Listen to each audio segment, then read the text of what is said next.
Hey, it's your old pal Slim, and this is 70mm podcast for movie lovers just like you. Disclaimer at the top of the show, we're not experts, but we do love watching movies. With me each and every episode is my close friend and artist, Danny Haas. Hello. And our close friend and movie insider, Per Alexis. As fast as I can? Every movie that we cover is connected to a theme for that month and this time. It's June, March, Madness, the best of Pixar versus the best of Disney 2D. And you can use the chapters in your podcast app to skip to our main discussion from Brad Bird, The Bad Boy, The Incredibles.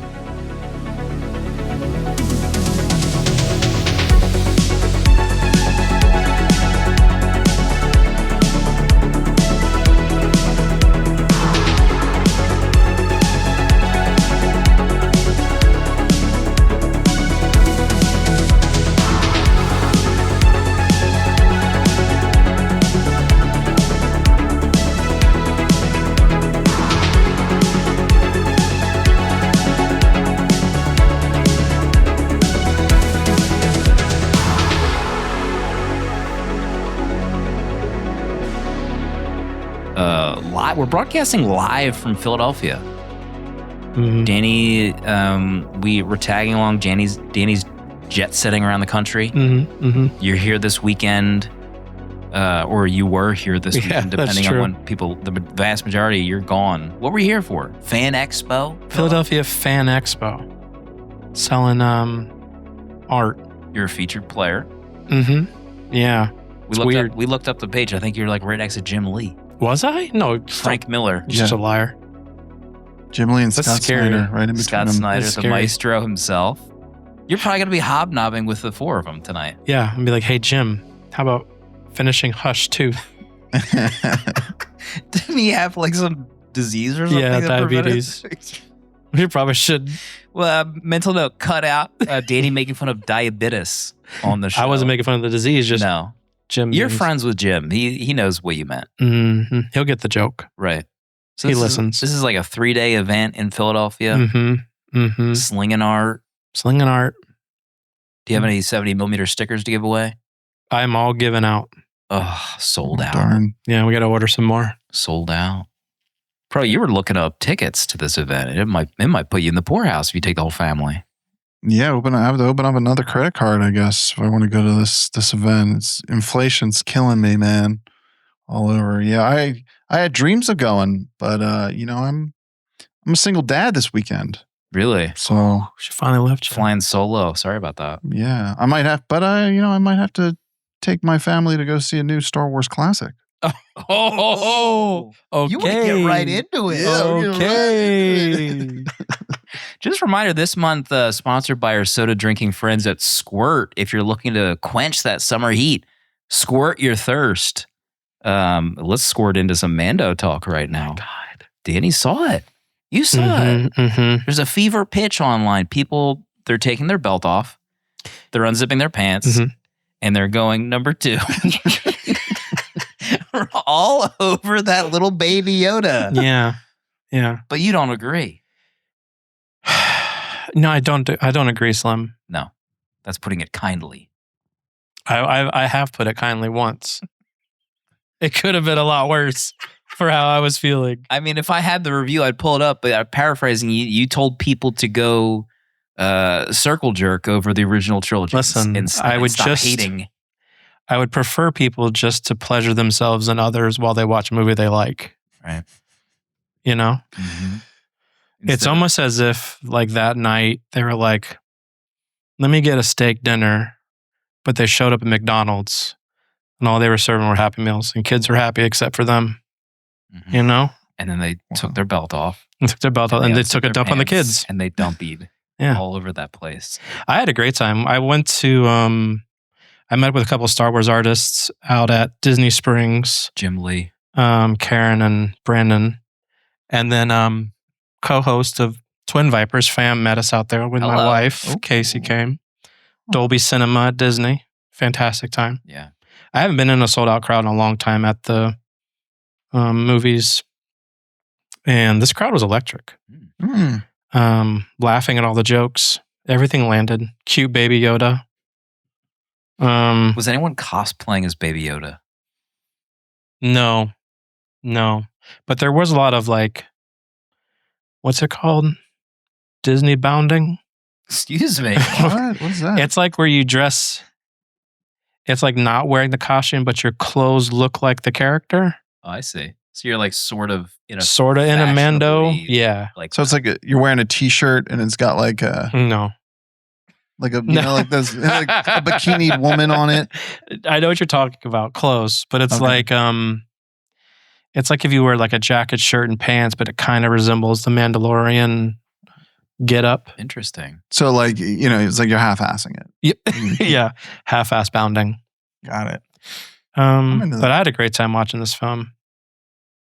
Who's it for? Who's it for? It's for the fans of the TV show. Okay. That's what I would bet. What about like fans of like the Filoni-verse, like Rebels and Clone Wars? Yeah. Why not? It's people who actually like Star Wars. They're not drive-by Star Wars. Drive-by Star Wars fans. Yeah, exactly. I was seeing some of the screenshots of like the Hutt son, Mm-hmm. and he like speaks English. Yeah. And I was thinking to myself, like, I could easily see this in a Clone Wars episode. Like, this feels, I haven't seen the movie, but like, this feels like this happened 1,000 times in the Clone Wars TV show. Yeah. You know Everyone what I mean? forgets Right. until they go to the cinema. And they're so confused. But that's what I was trying to say. Like, it feels like a Filoni thing. Like, this, you know what you're kind of getting into. And then I said, like, this is kind of what you try to force feed Clone Wars to your friends. And sometimes it just goes south. Like, I'm not watching 300 episodes of this. I stopped telling people it's not that. for them. Yeah, it's too painful. It's not for them. It's too painful. Yeah. So you're gonna do it, Pro. You're gonna take the fan. That's my hope. I'd like to see it. I want to see it. I'm a fan. Yeah. It's been a while since I've watched Mando. So I'm not even sure I'd know what's going on, but that's okay. My boys will be happy to go. You gonna get food beforehand? Probably. Hopefully not. I don't want to complicate things, but my kids are always so insistent on the snackies. Maybe we'll go Bunch to of Crunch. Maybe a little bunch of Crunch for the kids. Maybe we'll see what's at Wawa or CVS beforehand. Oh, That's a little pro tip. Little movie going pro tip. Pro tip is get candy at like your grocery store beforehand. Right. Cheap. Very cheap. But you watched Venom. Can we get into this? Big week. I don't know. We need to get into this. Well, last week I watched Spider-Man No Way Home because it was on Disney Plus. Goated. Did we talk about that? No, we haven't talked about that yet. We didn't talk about that. No. Oh gosh. Spidey and Venom to discuss this week. So I watched that, and then I think my son was, we were talking about, Spider-Man, and he was like, "What about Venom?" And you know what? It's because not, spoilers. The end of No Way Home, there's a little Venom post credits. That goes nowhere. Yeah, that goes nowhere. But he's on the screen, our boy Tom Hardy. So my son was like, "Oh, let's watch Venom," and it was like, "Oh, it's there." And of course, I looked at it. It's PG-13, but my 7-year-old's very mature for his age. So we put it on. It's a weird movie. It's like it feels very much like a B movie. I feel like I had more grace watching this than I think the typical Marvel movie for whatever reason. It just is like clearly bad, up front. It was like honest about it. Riz Ahmed, totally miscast. Michelle Williams, like, what are we? Is she just like, is this career suicide for her at this point? Like, Jesus, what are we doing? That's like, Michelle, do this movie and we'll foot the bill for whatever indie project you want to do. And then she got the Fableman, so I guess maybe she got the last laugh. But Tom Hardy, really, man, he is a disaster in this movie. Have you guys seen this movie? Yes. I have. The man can barely string two words together. Like, what is going on with his mouth? Like, I don't understand. It's just like muffling, stuttering nonsense the whole movie. So, it is what it is. And apparently they've made 3 of these. Yes. I couldn't remember. I just remember like he had a weird wardrobe in that movie. And I just felt like Tom Hardy's probably just wearing whatever he wants onto this movie. He probably, I think he had like, 30 bracelets on one arm. Yes, he does. And it's like, come on, what's going on here? It's just Tom Hardy as Tom Hardy right now. Yeah, totally. It's totally that. And it's fine. It's like fine. I mean, I fell asleep and then I woke up and it was fine. Okay. I was happy to do that. I was satisfied. My son, every day is like, when are we watching Carnage? So, buckle up. There's Do you know who more. plays Carnage? I mean, I saw him in the post credits. Oh, that's right. Those old post credits. His You talk wig. about strange casting. Yeah. His blood red hair. Woody Harrelson, fresh off True Detective.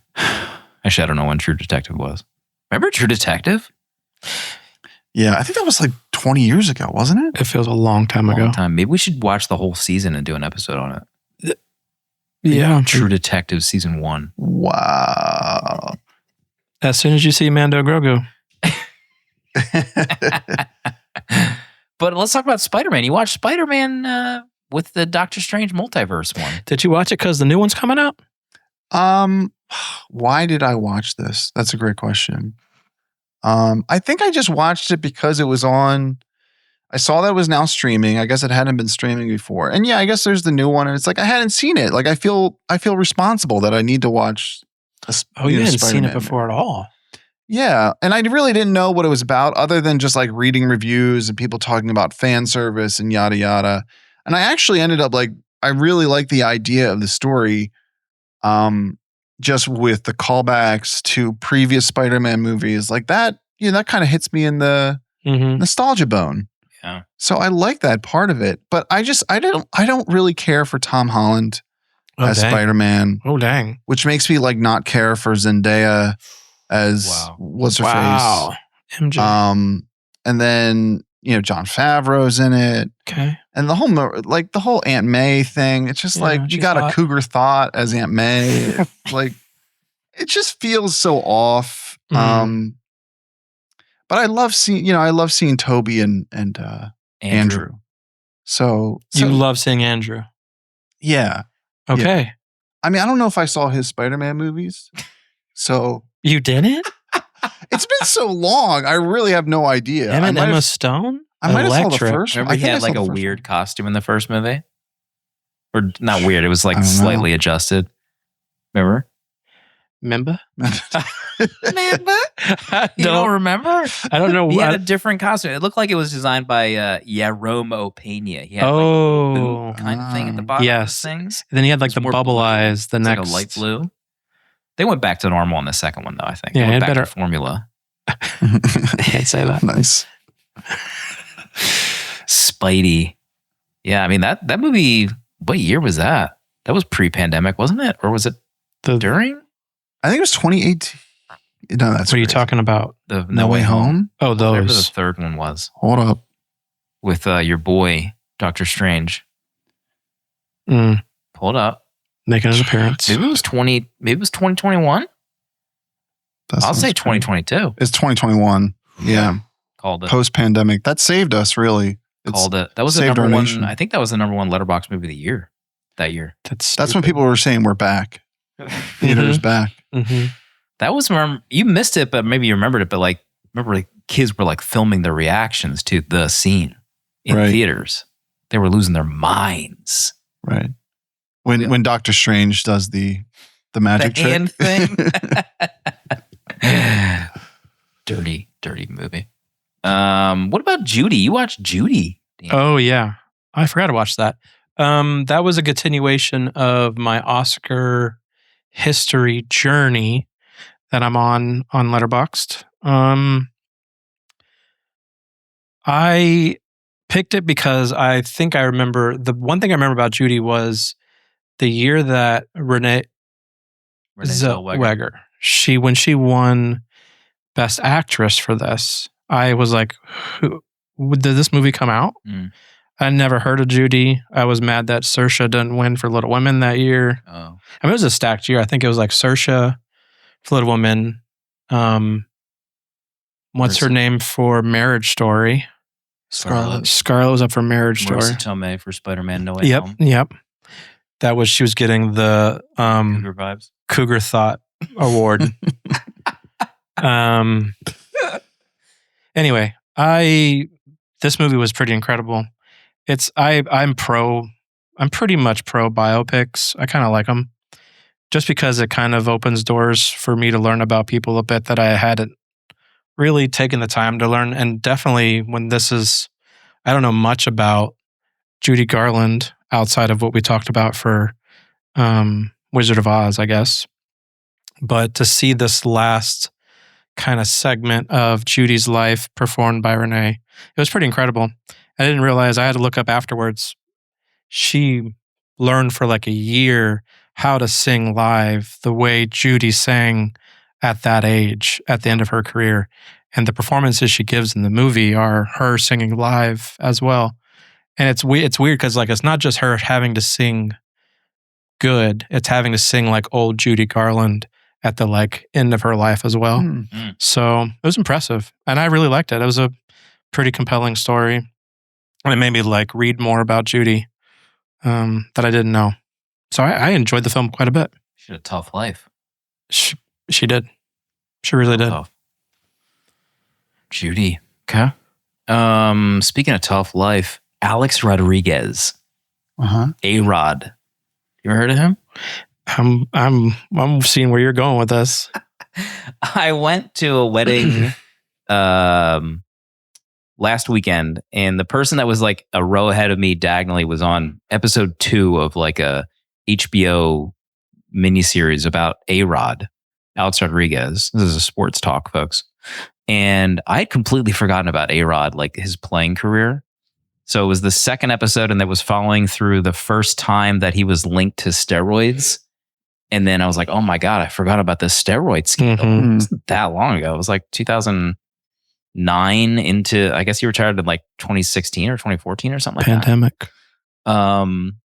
So then it was like interviews with him and his friends, his like inner circle, and then like sports people about like how he had such a strange personality, but he loved baseball. And then he got caught taking, so like the first scandal happened, he had unknowingly like taken whatever.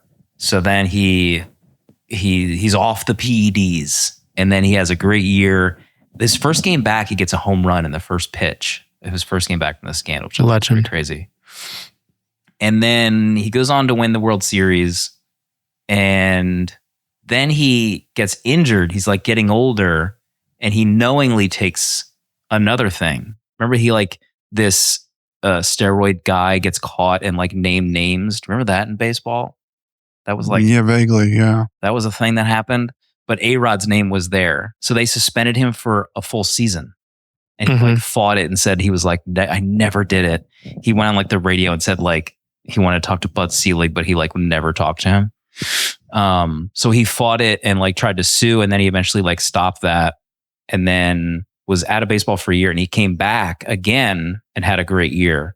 And then he eventually like retired the next year. But like he admitted that he actually did do it this time. Like maybe for the first time, I don't know. But he said like he got hurt, and this doctor told him like he can recover faster if he takes this.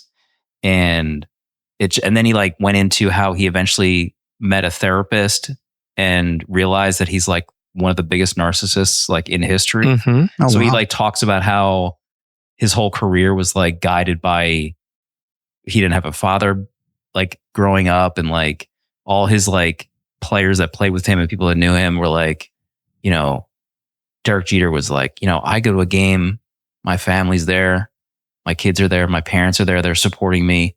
And that's been the way since I was a kid. But Alex never had that. It was like himself. And he's like living a life without a father figure to guide him. So it was really fascinating. It's 3 episodes on HBO. Highly recommended. Pretty well done. Dang. And like I completely forgot. A-Rod was like suspended for a full season. It's crazy. In baseball. I mean, you're a big baseball guy too. Can't forgot that. I'm a baseball nut. I didn't realize you were a Yankees fan. I'm a nut. Baseball nut. Don Mattingly. I also watched Stolen Kingdom from your boy. Hello. Stolen Kingdom. That's the real prize. It was on Letterboxd Video Store. Disclaimer, I work for Letterboxd. But Stolen Kingdom is like this documentary for Disney heads like me about people that like to sneak on a Disney property and film it and the kind of like behind the scenes of what you see on property without getting caught, but then also a story about how there was some theft on Disney property and it turned into like a big story. So it interviews like all of these characters in this kind of like, I mean, Disney, that footage is popular on YouTube. Like I remember a couple years ago, I was just like hardcore watching like found footage of people sneaking on Disney property. I think Defunctland like maybe kicked off some of that too. But really well done. I loved it. Yeah, Josh did a great job. Great documentary. And I think it's in theaters. It's on like a little bit of a like, you know, mini run now. Yeah, he's doing a tour, Q&As. I think he's heading to New York at some point. Come he's not here, Philadelphia. He's busy.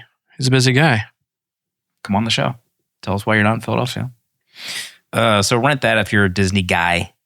Real quick, Adam, Grace, Miles, Colton, and Anthony joined our Patreon this week. Get access to uncut episodes, longer episodes, all the cursing left in. Did you cut out my cursing? No. Most of our patrons prefer those episodes, and also Proto built a robot called V'ger, who in turn has built legal gambling in our Discord. You can vote for the ratings on the show with fake money. What's the line at tonight, Pro? That's a great question, Slim. Let's just take a peek. The line is at 13.25. There was a lot of talk. A lot of people saying this is a 15-star week here. You can't call a lot that. Of coins you can't call riding that on early. A lot of coins riding on 15. A lot of people betting a lot of money. Yeah. There's also a prop bet. You know what a prop bet is? Don't say it or they'll win. I'm not going to get into it, but if you might enjoy some of that stuff, we can do it. If you like betting. If you like betting. Let's get into it. The Incredibles, 2004. What episode number is this? 313. We're kicking off June, March Madness. One of the biggest months in history. Proto, what's this movie all about? Superheroes are real, and they defend humanity from all sorts of natural disasters and nefarious villains until humanity discovers that they can get paid money by filing a lawsuit against superheroes who save their lives. This closes the chapter and forces Mr. Incredible and Elastigirl into hero retirement and into the grinder of suburban family life and corporate career. Until Mr. Incredible, who still hungers for the glory days, receives a mysterious invitation to a remote island that requires his unique set of skills. But is all as it seems, or will the entire Incredible family be at risk and need to use their combined powers to overcome a new threat? The Incredibles. Brad Bird. I'm guessing we all saw this in theaters. Yes. Is that correct? I mean, 2004. What else were we knows? doing? I have no idea. It's a great question. But we also like all grew up comic book fans, right? Yeah. So we were kind of like in the biz of, oh, this is like a Fantastic Four movie from Pixar. So we should go see it. I remember like the joke being Disney made a better Fantastic Four movie than Marvel did. Because 2005 was Iron Man? No, the Fox 2000 Fantastic Four movie. Oh, God. Nobody saw that. I think they were so close together that I was like, Disney did a better job than Marvel even made a Fantastic Four. I never saw that movie. You never saw the Fox Fantastic Four? Oh, wait, no, the Fox one. I'm getting it confused with the Josh Trank one. Is that the Michael B. Jordan? Michael B. Jordan. Yeah, that I one's completely rough. forgot about the Fox. Yeah, they came out like Fantastic a year Four. apart, maybe. Wow. Yeah, because Incredibles came out before it, and everyone's like, "Yeah, well, Incredibles is better than what they put out." I watched the making of, and it's like hard to remember like the era that they made this movie. But if you watch the making of, you see like how old the movie is. Like it's like a VHS, and everyone looks like they're CRT monitors. It's like still? the late 90s, pretty much. Everyone looks really dated. Dang. So yeah, I saw this in theaters. I remember liking it. I don't remember loving it in theaters. Oh, no. But I had not logged this like on Letterboxd since I started using Letterboxd. So, I didn't really have any strong feelings with The Incredibles. I know it's like a beloved Pixar. Yeah. And I have no memory of the second movie. Really? At all. And I know they're making a third one. But really? Yeah, they're making a third one. That's it. Pro, do you have any strong memories of The Incredibles? I don't think I saw this in theaters. I didn't really grow up reading comics. It wasn't really until after like college that I started getting into them more. And so I really don't think I saw this in theaters. I think, I was in high school, like Pixar just wasn't really on my radar at this time, So I think I saw this at a later date. I did find a copy of this, the DVD widescreen, in my upstairs console. So I've definitely seen it a couple times over the years. But I'm the same way. Like, I don't feel like I had strong feelings about this, one way or another. And I was going to say something else, but I don't remember what it was. I think Pixar was like on the run, like at this time, like at this point, Finding Nemo had just come out, right? Maybe Toy Story 2, Monsters Inc. And I feel like that run is similar to like what Marvel did in those first, like, I'm not sure if it's the first beginning of the phase. Like was it 10 years? Was phase 1 the 10 years? Mm-hmm. But they're pretty comfortable. But like at the time, like Pixar was like not missing at all. Like they never had a miss. There was a period of time a couple of years ago where like they couldn't get a dub. And maybe that's still happening. I don't know. Yeah, that's a good point because Toy Story came out in 95. This is 2004. So it is in the 10-year frame. This is their wheelhouse. Mm-hmm. Making history. Was John Lasseter the sauce? It's so funny you mentioned that because I looked up Lasseter because he's so in the doc. Oh, yeah. And I mean, he was like what, creative director of Pixar at this time? Like he was it. The king. Yeah. Lasseter was the king. And then the Me Too movement started and, the allegations of like, improper touching and hugging and kissing. And it was like a boys club. And he went on like leave and then they said he's actually not coming back. And then he got hired at Skydance like the next month or something. Yeah. Insane. And it's just, wild to look back on John Lasseter was untouchable. And now like you don't hear anyone talk about John Lasseter since he left Disney. But he's working with Brad Bird on Ray Gun. That's at Skydance. No. We talked about it last week. Brad crossing the line. And I think that's going to be a Netflix movie. John. Brad Scab. Brad the Scab. But yeah, it's just crazy to look back and like I haven't thought about Pixar. We haven't really talked about Pixar.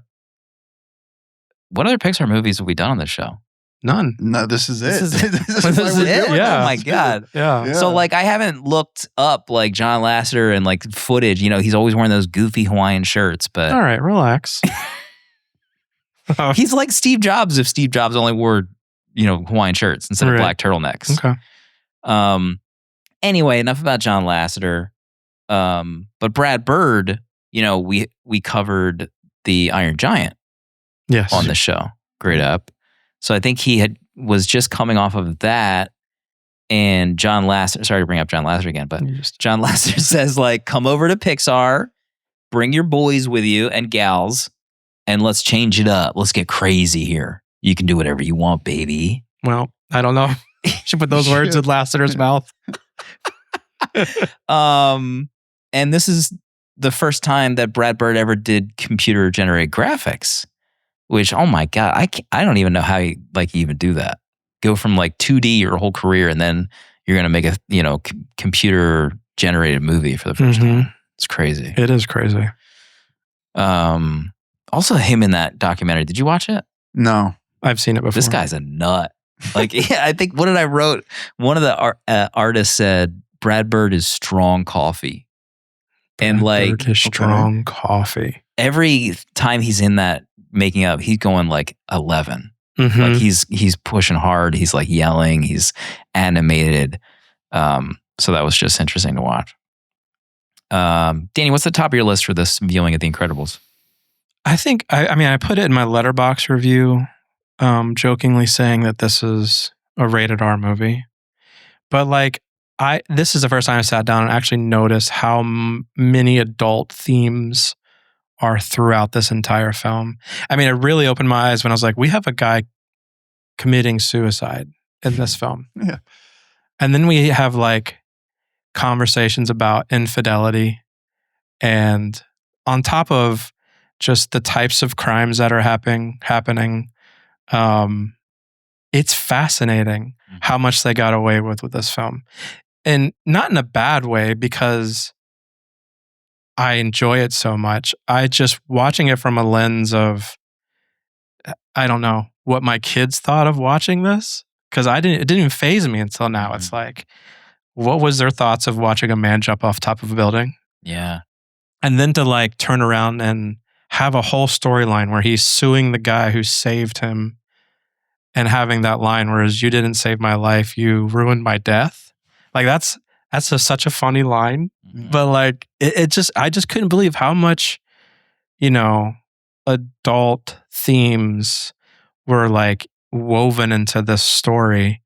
And I've not missed it over the years, but it's never really hit home how much is there. It's fascinating.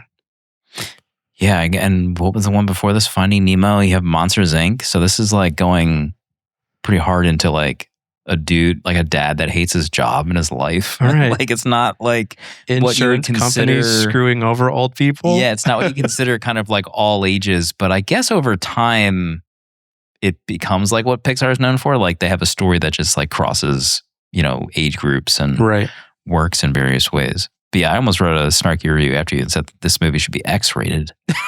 Well, we won't get into that.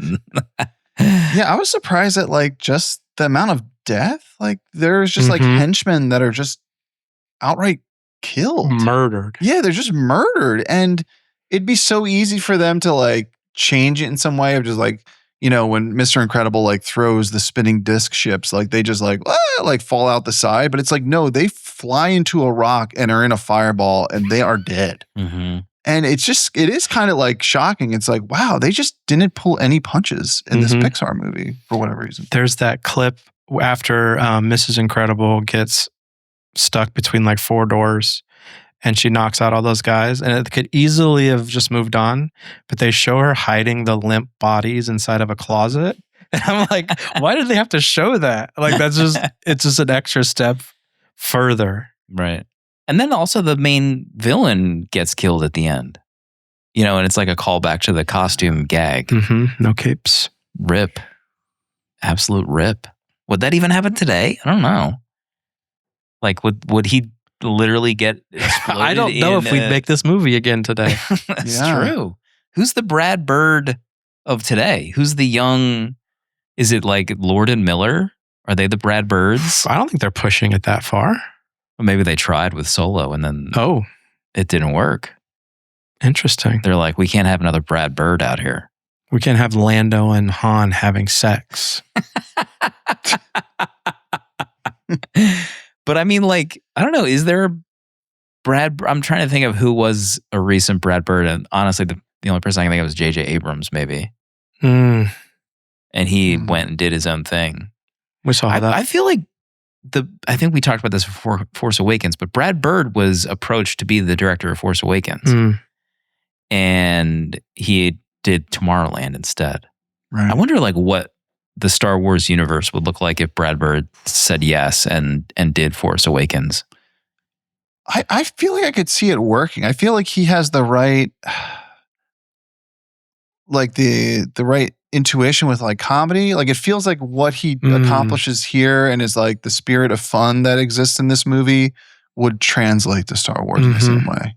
Man, it's a good point. What would he be doing now?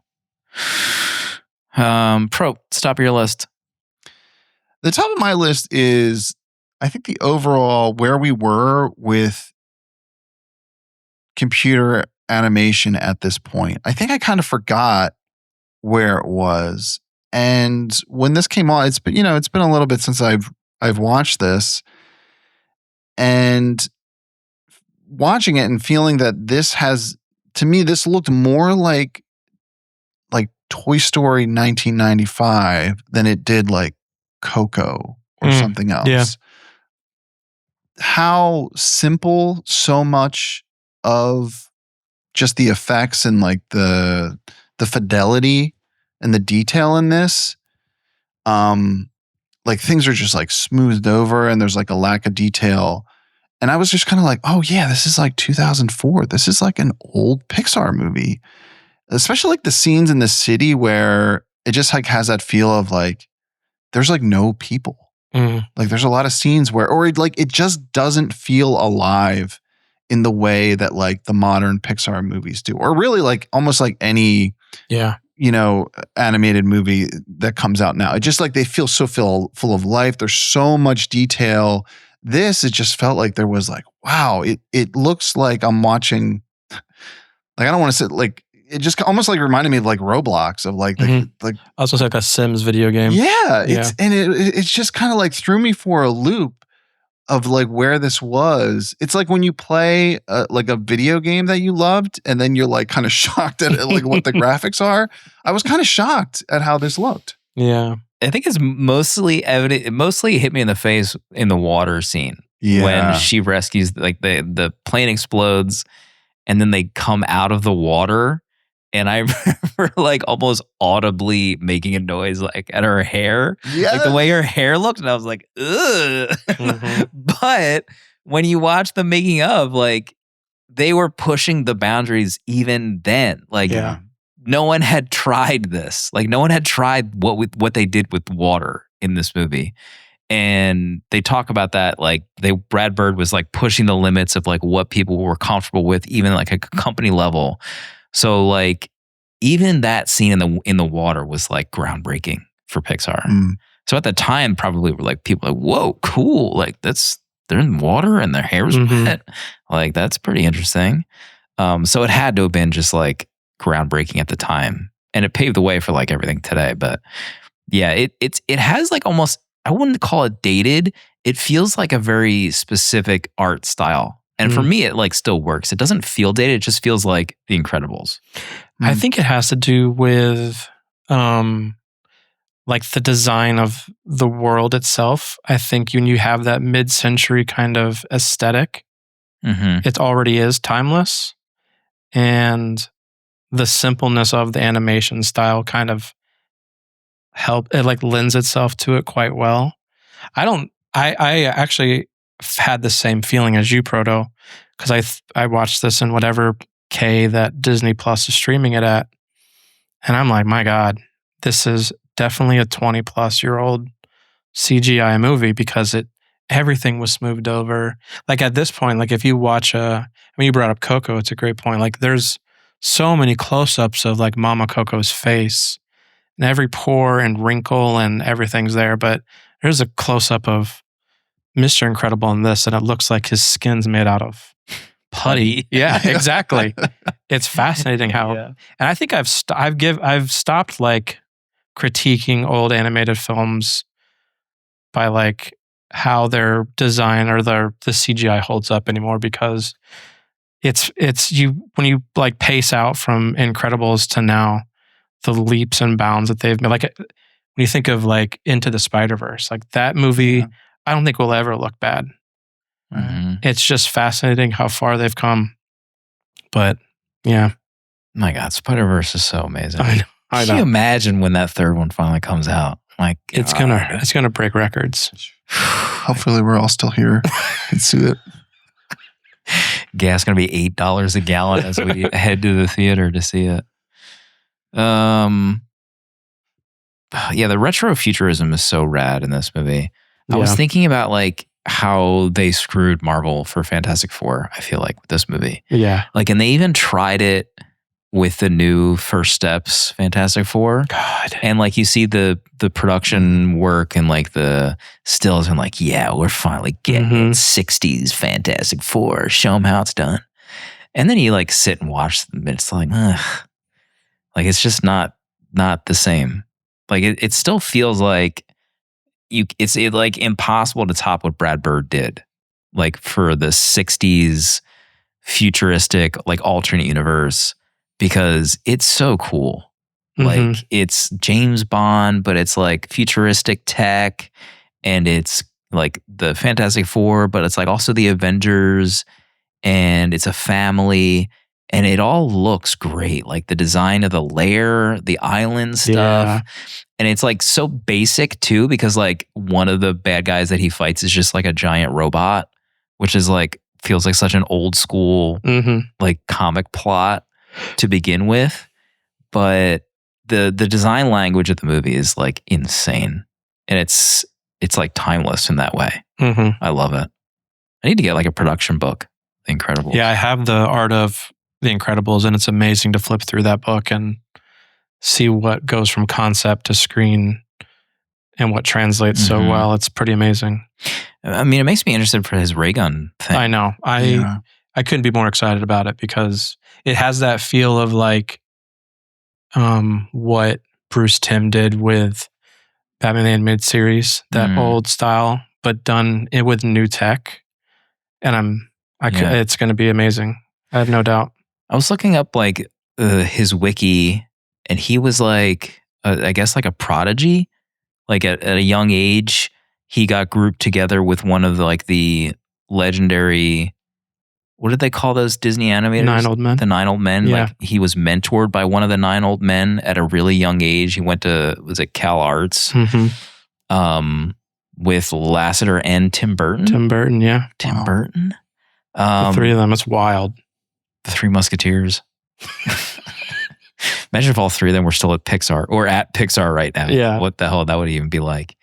But he essentially like was working on the Fox and the Hound at Disney as an animator and like was ruffling feathers. He essentially was like calling the old guard like lazy. Mm-hmm. And they were just kind of doing the same old thing year after year. They're not trying anything new. So he got fired, and he was doing TV for a while, and then eventually came back with The Iron Giant.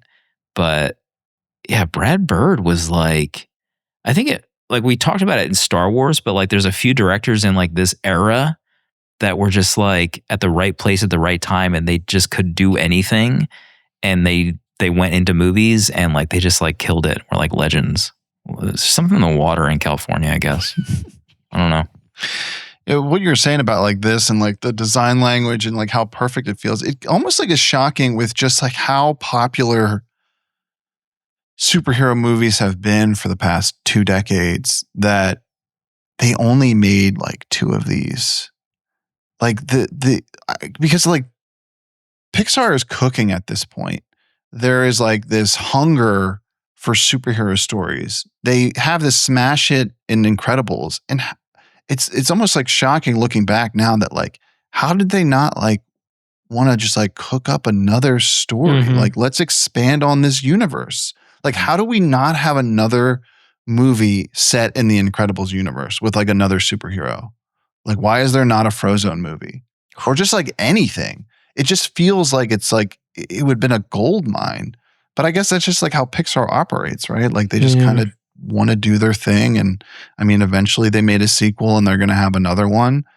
But it just like is so rich and like have such a strong foundation. The fact that they didn't like mine it for all that it's worth is kind of amazing. Mm-hmm. Right. There was like a Monsters Inc. TV series, right? Monsters U?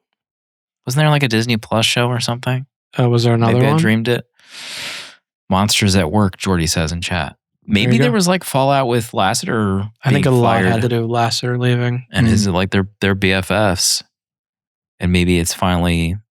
I mean, they haven't really said what he's doing, if anything. With Lasseter? No, Brad Bird with the third one. Like I don't think he's not directing it.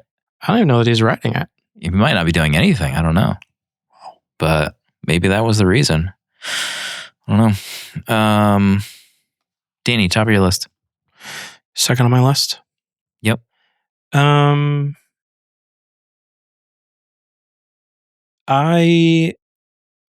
I think the Mr. Incredible storyline is one of my favorite story arcs in animation.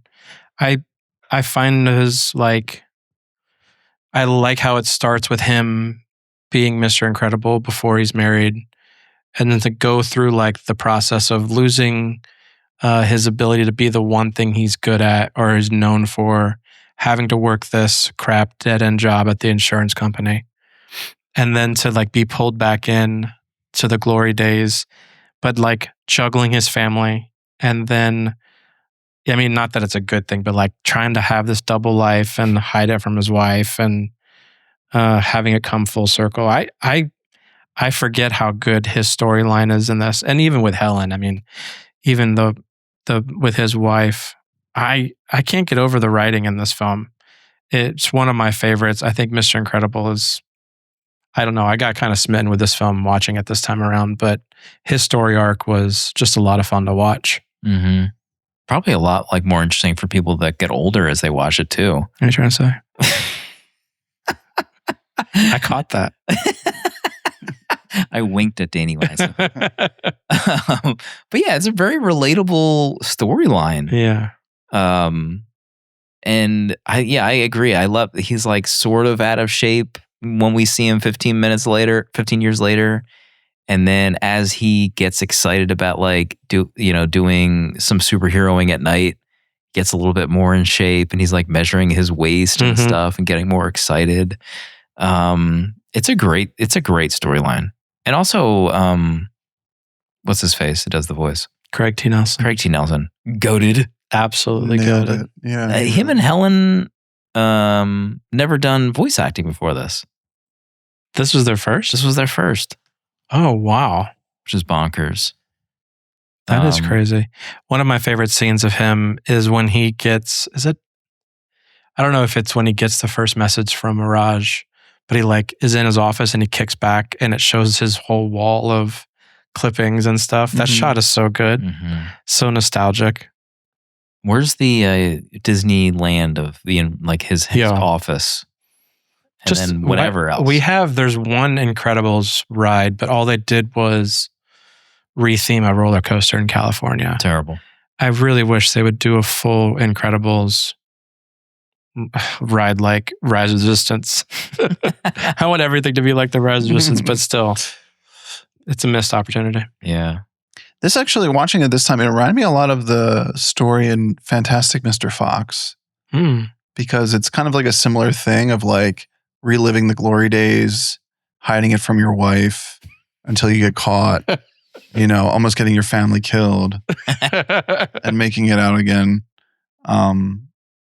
Yeah, I love that too. One of my favorite scenes with him, I'm like this scene where when he first gets on the island and he lands there and he gets out and then he he starts jogging, and it's such like this quiet minute 60-second scene where there's like no dialogue and it kind of just like takes its time, and it like creates like this like weird mood almost, like where like there's such like a pace to this movie, and then it like almost has like this moment of like just like, I don't know, take a breath, which I feel like is abnormal in these kind of movies. It almost reminds me of like a Miyazaki like moment where you're kind of like, wait, what's happening? Like everything gets quiet for a minute and slows down.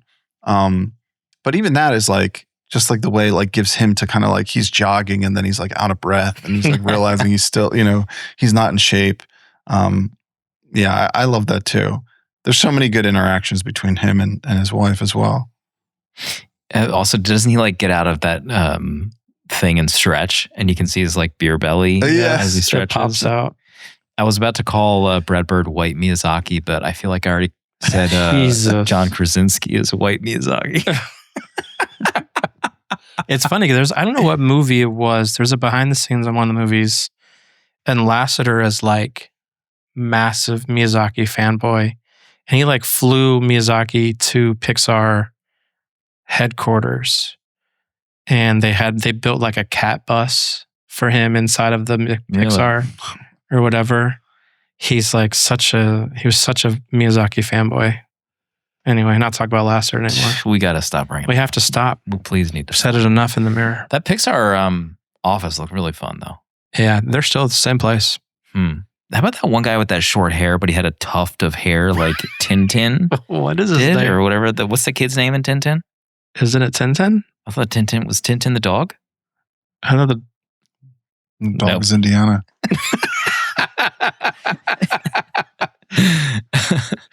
Proto, next on your list. Let's talk a little bit about Helen. Get into it. She's great. I love how, man, she is so real yelling at people, and especially her kids. The scene where they're in the cave, I wish I wrote it down, but I can't remember what she says, but like, she's like, all right, I have to go out. And they ask a question, and she's just like, this is just what I need to do. I can't remember. She says something like that. And it's like such an overreaction in that moment. But I was like, dang, that is so real. Like, who has not yelled at your kids like that? Like when they don't deserve it, just because you're just like stressed out about something. And there's so many moments like that with her and with Bob as well. I just love how it does like show the reality of being a parent so well in this. And just like between being a parent and being in a marriage, their moments. I also love when they're yelling at each other on the highway, and just like the way she's like yelling at him about missing the turn is just so funny and so relatable. I love it. Yeah, Holly is amazing in this movie. And I was thinking also of the scene in the plane, like where she just like completely takes control.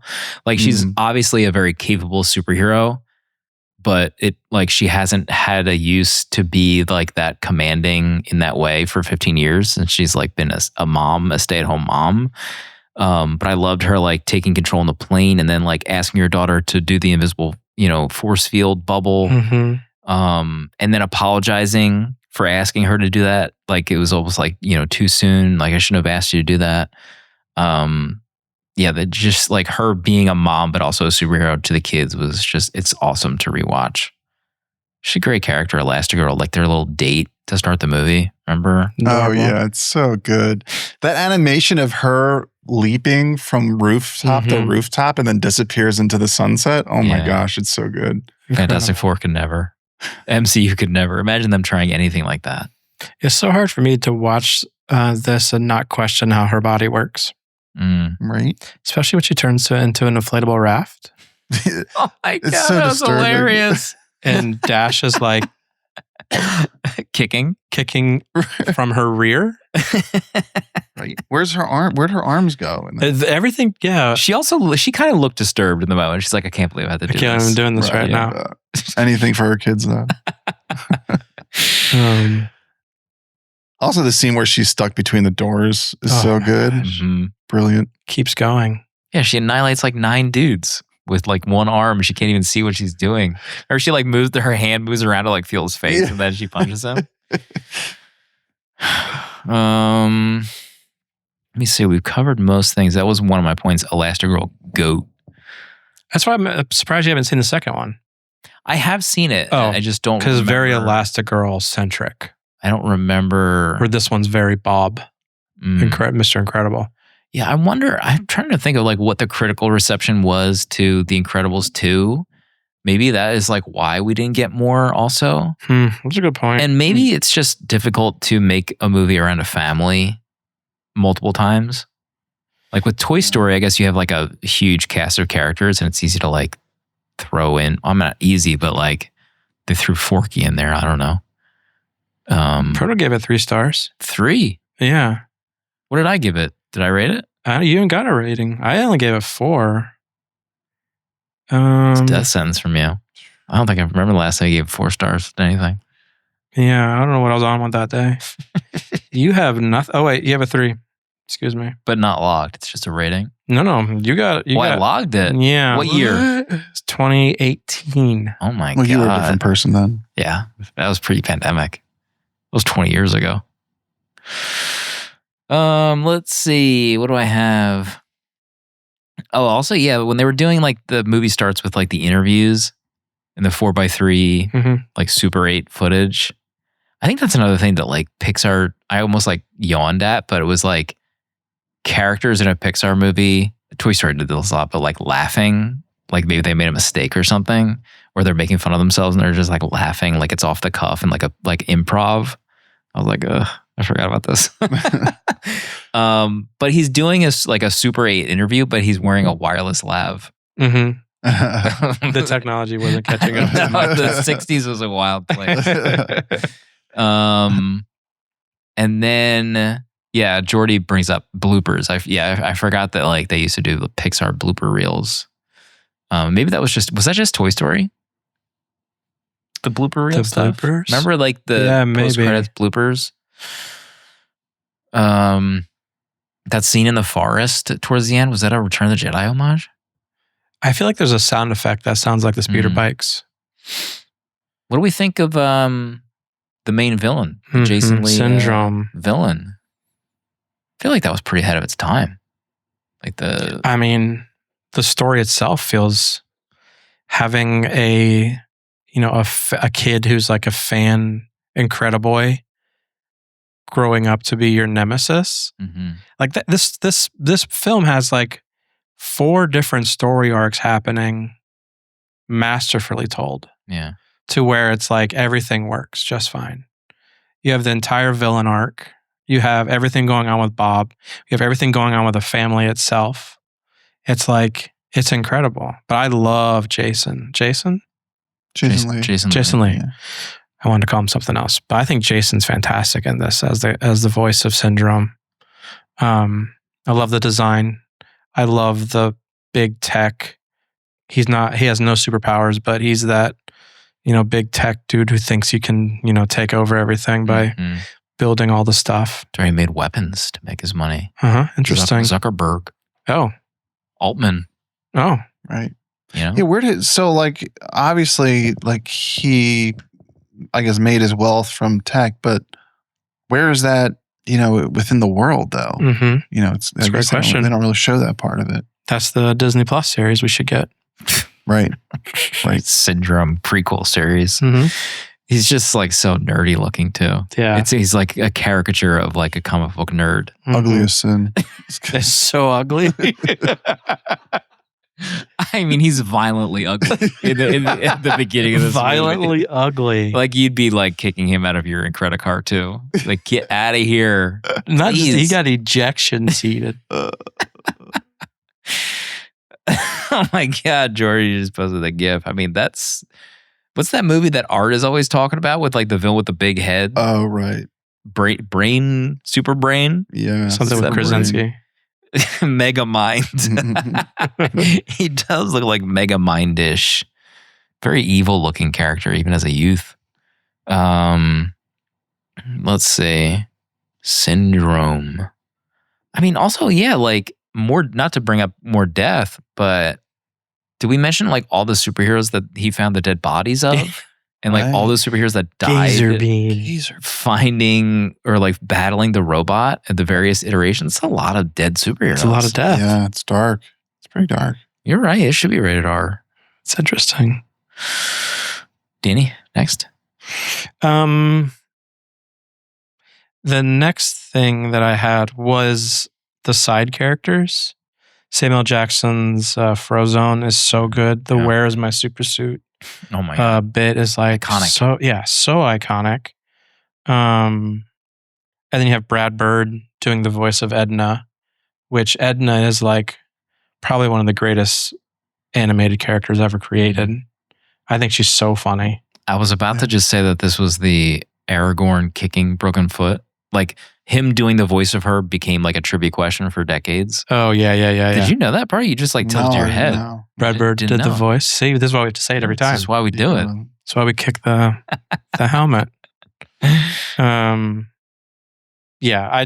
think all the side characters, Wallace Shaw as the insurance guy is so funny.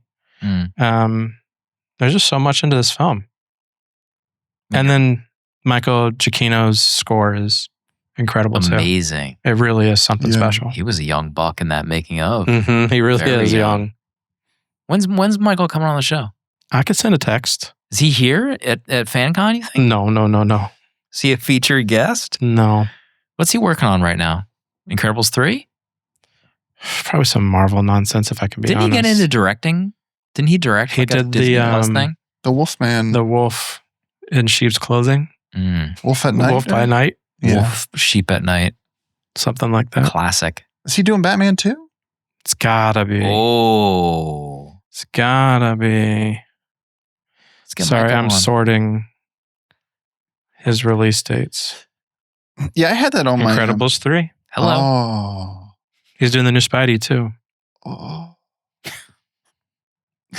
I had that down too, the character design. They're like every character, like you could do a silhouette of each and they'd all be so distinct.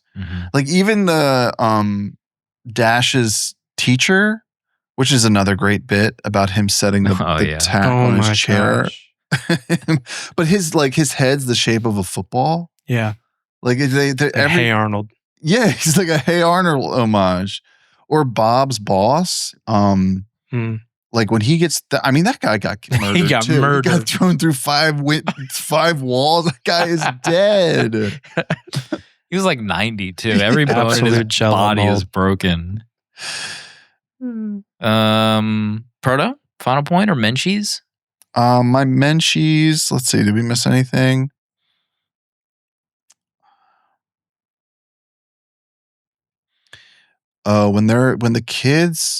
When they're at dinner and then Bob goes into the other room and the kids are Violet and Dash are fighting with each other and it sounds like they're murdering each other and Bob is like completely ignoring it.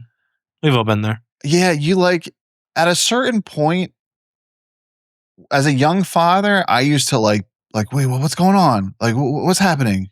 Like who's hurting who? We got to figure this out. Now, if like Jen is in the room with them and like I hear that going on, it's just like I'm not bothering. Like it's all good. It's gonna work out. I'm not going down there because like what am I gonna do? She's there. She can handle it.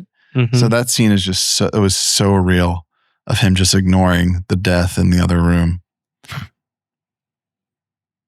Oh, the other thing is like the beginning of this, the color palette and like how muted it is. I feel like, but there's also something where it felt like it was dim. Oh, interesting. Like it wasn't like it felt like it wasn't bright enough. And I kept thinking was like, there's something wrong with my TV. Your TLC. Is it TCL's dying. Is it dying? The bulb. But it wasn't. It was actually, I was watching on my Samsung. Hello. Yeah. But it seemed kind of like it's like, I don't know if it's like that on purpose in like some of those scenes where it just like looks, it's like muted and kind of dark. They probably didn't have the technology back then. Upscaling. No upscaling. Yeah, I mean, the idea of like this being in a 4K, I almost like don't even know what that means. Like a CGI movie as a 4K. Yeah. What does that mean? Nobody knows. I will say that the behind the scenes doc that I watched on YouTube was upscaled to 4K. Like I didn't watch the VHS rip. I watched like someone used a program to upscale it and it looked pretty good. Nice. Yeah. I guess my last note is just that, when you brought up that Brad Bird did The Iron Giant, there is something I feel like I remember we talked about that movie. Like I don't love that movie. There's something about it that doesn't land for me. And there's also something in this, I don't know what it is, but like it doesn't, like I'm not fully engaged. There's something about it that doesn't like hold my attention the whole time. And like all the things we're talking about is like, yes, I love every aspect of it. I'm like amazed at like the story and the characters and I think it all holds up, but there's like almost like a missing piece to me when I watch this. I don't know what it is and I don't know how to explain it. And that's like the only thing that holds it back. So like when someone says like, oh, we're watching The Incredibles, I'm not like, oh yeah, I'm watching The Incredibles. I'm kind of like, all right, I guess I'm watching The Incredibles.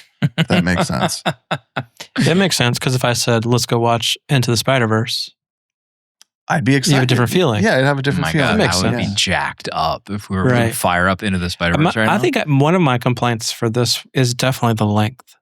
I think it's too long for an animated film. It pushes 2 hours, right? It's over 2 hours. That's right. When it starts getting to the island bit, it does feel like it hits the brakes a little bit on. I mean, maybe that's what you're talking about when he's doing the jog through the forest and it slows down a bit. But there is a moment where I'm like, oh yeah, this is a 2+ hour animated film, which I feel like is long. Yeah, that's for animated movies. Maybe that is what it is. It just like you start to feel it by the end of it. Yeah. So I'm at 4 stars though. Okay. That's That's fantastic. All right. And there's not a ton that happens in it that would be like 2.5 hour movie. I mean, there is a lot of like pre-superhero life, like when they hate their life. Well, he hates his life. There's a lot there. I think I think about this, like, what would I want cut out? Maybe just scenes shorter, I guess. I mean, yeah, I don't know.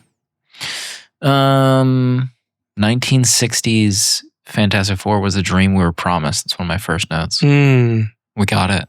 We don't need any more. Incrediboy, what a nerd. Bomb Voyage. Fantastic villain. With apologies to the French. I mean, I feel like every week we're apologizing on behalf of someone to the French. There was barely anyone at their wedding. Did you notice that? Oh, yeah. 6, 7 people. I guess all superheroes. Superheroes. Undercover. Sued for stopping a suicide. Isn't suicide illegal? Is that a thing? What? Isn't suicide like against the law? Or was it? Yeah, but they can't prosecute you if you're successful, so it doesn't matter. I feel like that's a loophole in like a lawsuit. You if you're not successful. I'm just saying. I read that somewhere. What? If everybody is special, nobody is. I like that storyline thread where like he really wants his family to show how special they are. And like it was a precursor to like the participation award stuff that became like a thing for a few years. Remember he's like asking you like, why are we celebrating them graduating? What was he? Someone graduating from like 4th to 5th grade. Yeah. It's not a graduation. That was funny. I think where she like looks at his superhero suit or something or his clothes, she's like, is this rubble? Or like the crumbs on his arm or something when he was out with Frozone. That was fun. Him hurting his back. Real. My God. Sometimes I just like bend over and stand back up and I'm like, oh, I gotta just like waddle back upright.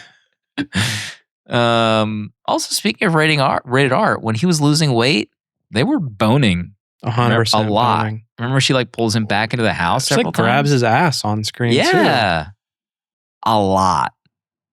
Like I'm not sure if he's on Hims or what. Can you imagine them two together? Lord have mercy. His strength. I mean, it's got to be audible. Like those kids, they got to be in a soundproof room or something. The smacking noises alone of like their bodies. Like that, mouth harp that Proto has. Just a reminder, this month sponsor Squirt. Quench your thirst. Gamma Jack is probably one of my favorite names out of any of these characters. Love that name, Gamma Jack. It's so cool. The lair behind the waterfall was cool. The water effects. We're dead. Him saying that in the water. So funny.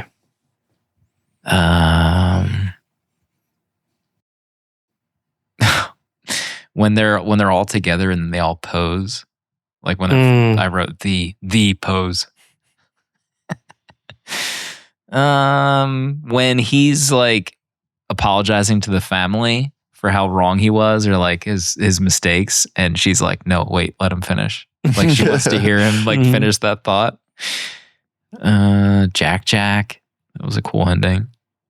I wrote Giacchino the Master. I mean, this music is nuts. Yeah. It's pretty credible. He looked really young. I'm in the same boat as Pro. There's something missing in this movie. And I don't know what it is for me. Okay. There's some kind of just like missing ingredient. I'm not sure. And I think that maybe carried over into Incredibles 2 with my 3-star rating. Like there's just something about the family and the plot. I enjoy so much of it, but there's just something missing for greatness. So 4 stars as well.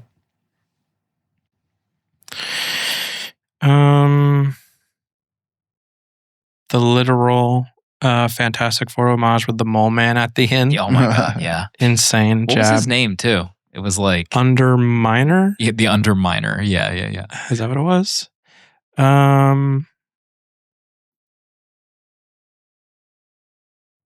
Yeah, we went through everything, I think. I'm at 5 stars. Knew it.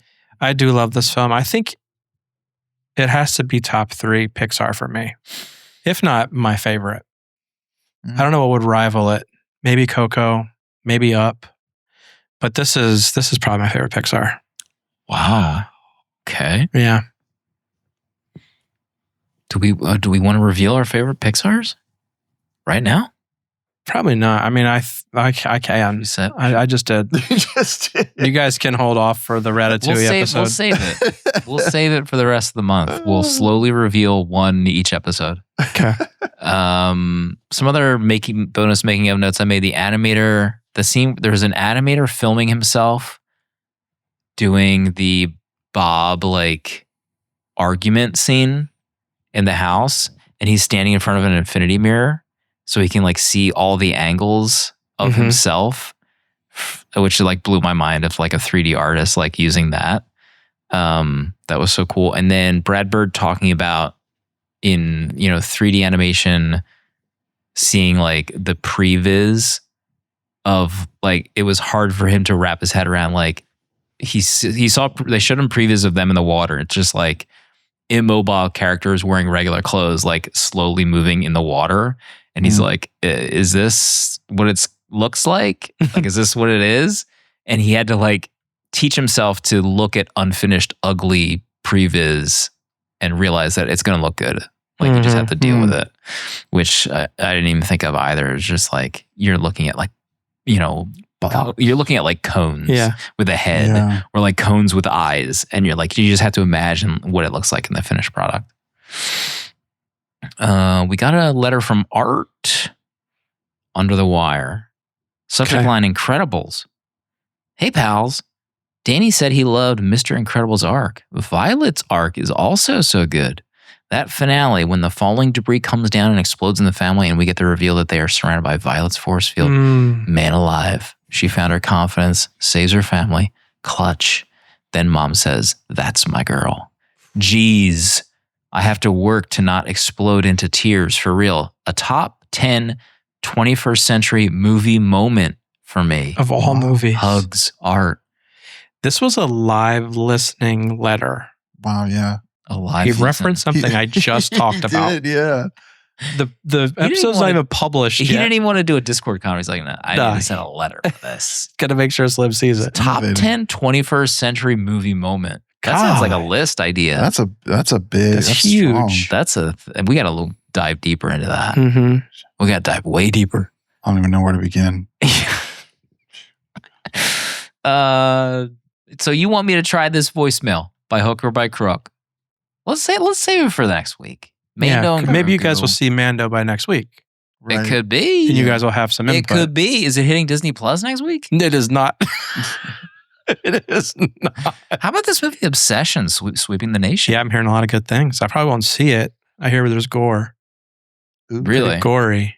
Oh, is it body horror stuff? Body gore? I'm not interested. Is it love gore? People, Anna Ghoul in chat was watching out for me.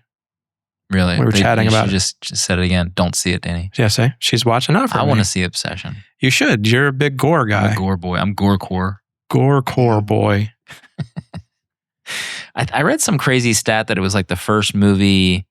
Did anyone know this stat? It was the first movie that was made for under $1 million to make $100 million. That's crazy. Yeah, something like that. And then it was making more money in its third or fourth week. It was some crazy word of mouth spreading. I didn't even know you could make a movie still for under $1 million. That's awesome. Budget was $750K. Wow. So the director is some young buck, and I also read another article that studios are saying 8 figures for your next movie. See, this is what happens. This is what happens. 8. But they don't know how to make a movie with that much money. Keep it short and simple. True. Blank check. What's the point? What do you need all the money for? You did it for less than $1 million. Yeah, give you $2 million. Let's see what we can do with $2 million. You know? We got to wrap up. Next week, what's next week? Is it Mulan? Mulan. Oh. Just around the river bend. Big week. Wait. Pocahontas? Oh, wait. Let's look up Mulan on Letterboxd. Let's see what the people are saying. I mean, it's a top 250 film. It's top 250 from here on out. Except for what one? Incredibles. Incredibles not in the top 500. Rip. I'm just kidding. I have no idea. The flower that blooms in adversity is the most rare and beautiful of all. Where were you? Mulan. Oh my God. I just saw the still on with the knife reflection. To save her father from death in the army, a young maiden secretly goes in his place and becomes one of China's greatest heroines in the process. I mean, this movie. I mean, listen to these two names. And you know we're cooking Tony Bancroft and Barry Cook. Yep. Dang. I've lost count of how many times we've mentioned those two on this show. Barry Cook. I'm looking up Barry's filmography. It's game over after Mulan. I'm seeing Walking with Dinosaurs, Trail Mix-Up, Office Rockers, and Prehistoric Planet 3D. I don't know one movie you just said. Are those movies? Tony, is Barry still alive? I gotta check. Oh, maybe he died. Actually, you know what? Tony Bancroft, same deal. He did Animal Crackers, Lenny and Sid, Minibots. What? So we have a lot to look into. We gotta open a full investigation into what happened with directing this movie. Were these just maybe they weren't directing by committee? They didn't get their 8-figure check after this one. Oh. Proto, closing thoughts? Closing thoughts. Shout out to our other show sponsor, Apple TV. Oh. A lot of great shows on there. Thank you. Show I'm continuing with, Widow's Bay. Oh, you continued. Yeah, Apple TV, they did something I heard this week that I've never heard of a show doing this. They released a double ep in the middle of a season. They just put out episode, I think 6 and 7. Did you hear this, Slim? No. Yeah, they were dropping 2 in the 1 week. Maybe it's the finale. I don't know. I haven't been paying that close of attention. But I've watched 4 episodes. You know what? I'm having a good time with this show. You got 4 episodes in. Yeah. That's what they said. You got to get the 4th episode. I made it to 4. And you know what? It's it's almost like little vignettes each episode. It's all one story. It's all one island, all the same characters. But the way it explores the different things going on this island, it's a good time. It's a little horror in the summer right now. This is, it's nice. It's nice. It's nice. We just finished the episode with the hag. Oh, absolute banger episode. It's good. It feels good to be fully vindicated after all this time by Proto. Slim was right. Clip it. Get that on a clip shirt, it. Maybe. We'll see everybody next week for Mulan.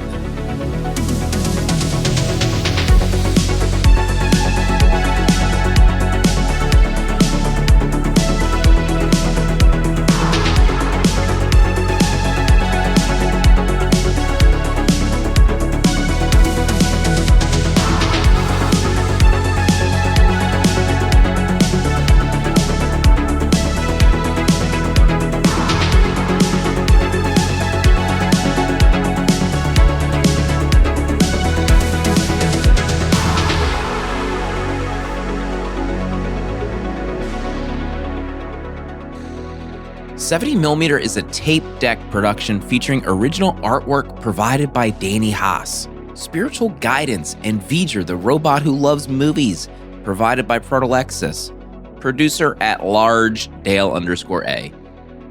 Music for our main show, numbered episodes composed by Tim McEwen of The Midnight. Prints and other merch are available at 70mmpod.com. This episode was mixed, edited, and produced by me, Slim.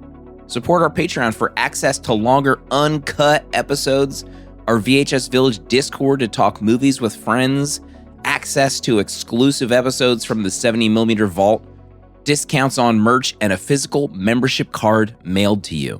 To check out other Tape Deck podcasts, find the link in the episode notes. We're on Instagram, but that's about it. Goodbye. This is a Tape Deck podcast.